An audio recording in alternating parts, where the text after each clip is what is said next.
Making its debut last year at the 2024 Manila International Auto Show, it's about time that I cover one of Hongqi Philippines entry-level models. This is the Hongqi HS3 35TD Executive. And yes, to the Hongqi hardcore fans out there, this is the base model here in the Philippines and the only one we get here, because in other countries you get the 40TD with the 2-liter engines. That is the same in the HS5.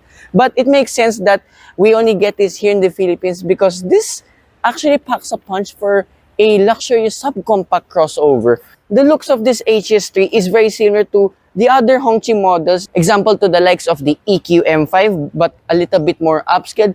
Get your usual red flag logo that stretches all the way to the front grille. And like with every other Hongqi that I've tried out, this literally turns heads all the time. You get a decent amount of ground clearance at 150 millimeters. On the side profile, it is your usual crossover. You get your red flag logos everywhere on the hood and here too on your side garnishes. Side mirrors, they're door mounted. You get repeaters with cameras underneath. And don't worry to the crossover fans out there, this HS3 comes too with a blackout roof as an option. And this being the base model, these are running on 235, 60, and 18 series tires, but still 18 inches for a base model. That's still pretty decent.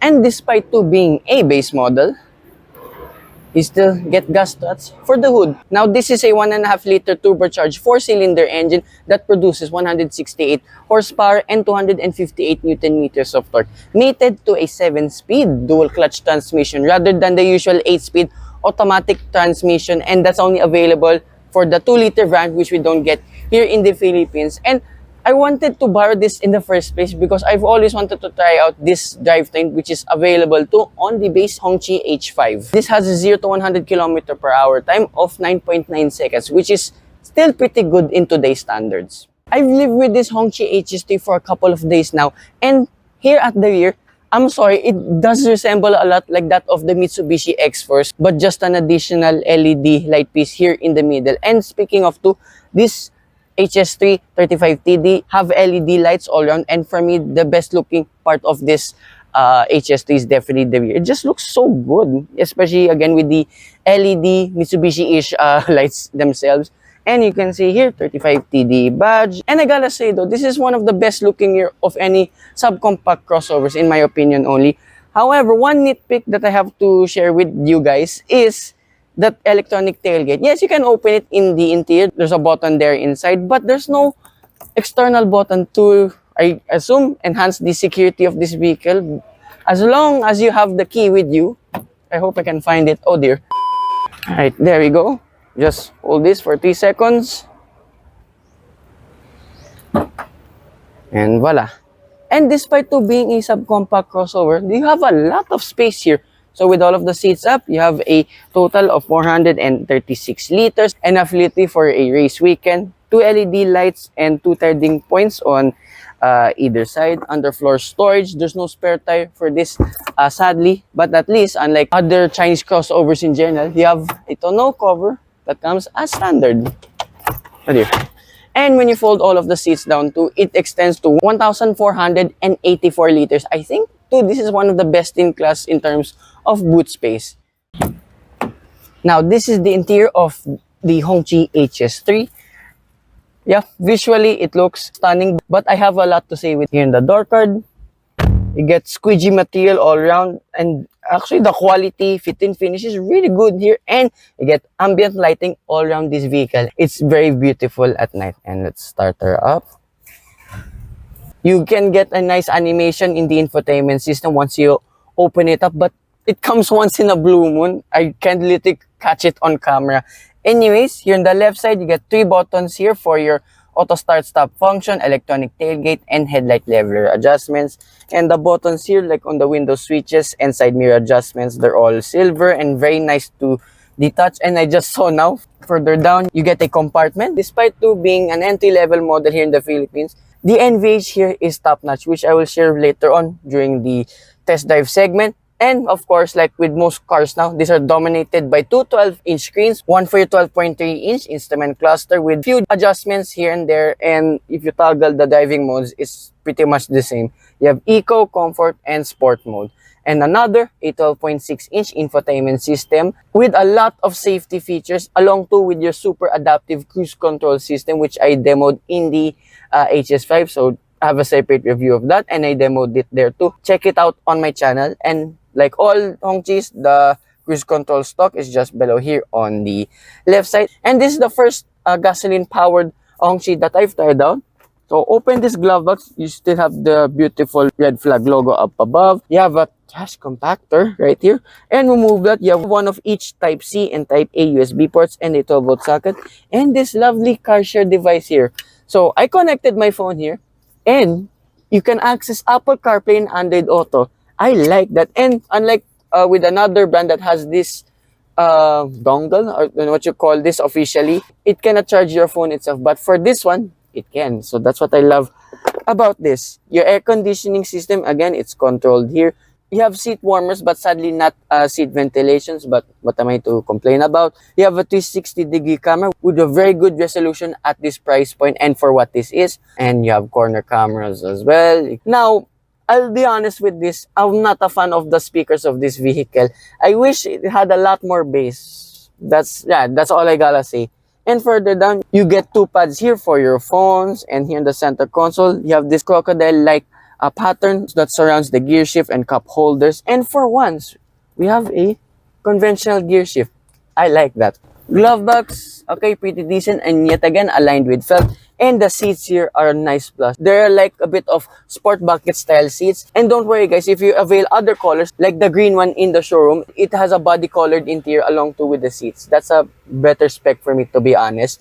And the steering wheel is probably the best Hongqis because I gotta say, it looks very similar like that of Mercedes vehicles. The red flag logo on the spokes themselves. I wish there were paddle shifters, but that's just me nitpicking. Up above here, you get your sunglasses holder, light controls, buttons for the panoramic sunroof, visor, you get vanity mirror with LED lights on either side.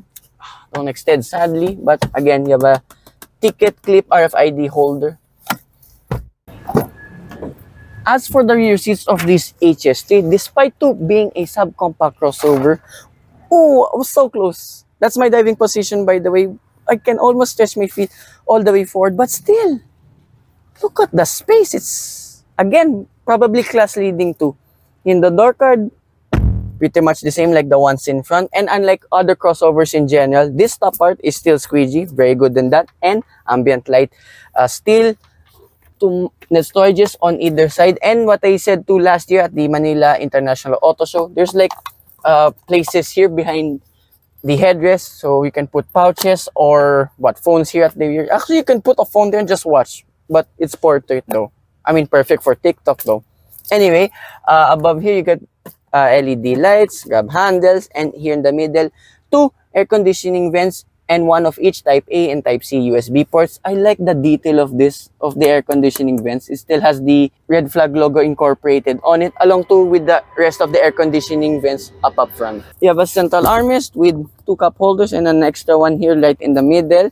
And if I sit here in the middle, you have a very large transmission tunnel. It's very wide, but you can simply put your feet up, and I mean, the thigh support or the lack thereof, it's not too bad. I mean, it'll be very comfortable to sit here in the middle. The middle seat cushion is a lot softer than either side. Like with every other Hongqi vehicle that I've driven, this is the most comfortable and quietest vehicle in the segment. The performance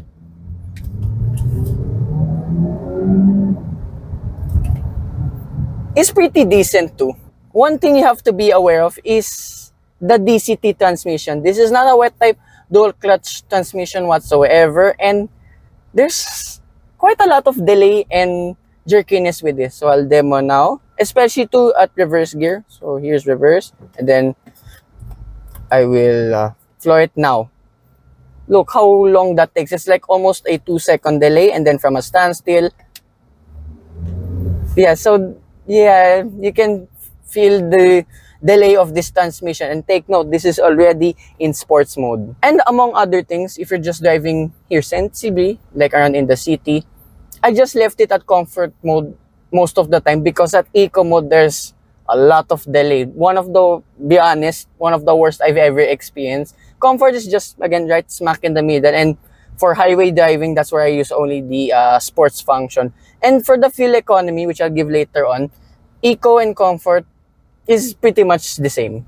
The Hongqi HS3 is really tuned more for the comfort side of things, and I gotta say, they did a really, really good job with it. The steering feel is very light. There's not too much of a feedback to it, but it's very easy to maneuver, and you have somewhat a very long but firm pedal.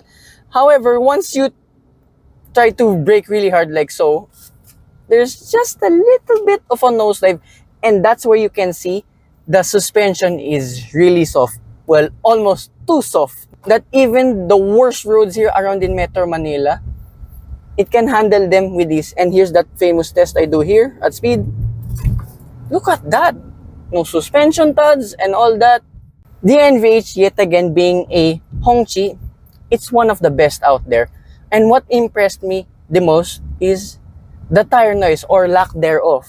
Look, I'm running already 50 kilometers per hour.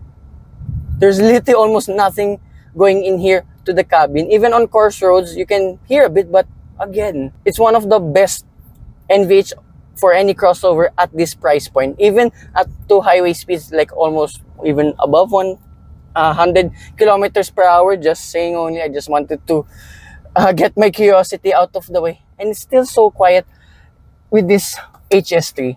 The fuel economy though, it's a little bit of a mixed bag, because on heavy city traffic like here in EDSA, you can do 6.6 kilometers per liter. But on better days though, you can do 8 kilometers per liter. And on the highway, I only did one highway run. Apologies. I was able to do only 12 kilometers per liter. At 1,980,000 pesos. This is one of the more affordable Hongqis that you can buy. Again, I would like to thank everyone here at Hongqi Philippines for the lend out of this HS3, one of their entry-level models. Go ahead and buy this vehicle because, again, I really commend its comfort, and the overall NVH is, I will keep saying it, one of the best out there. Hope you guys like and subscribe, and I will see you with more Hongqi reviews coming right up. Bye-bye.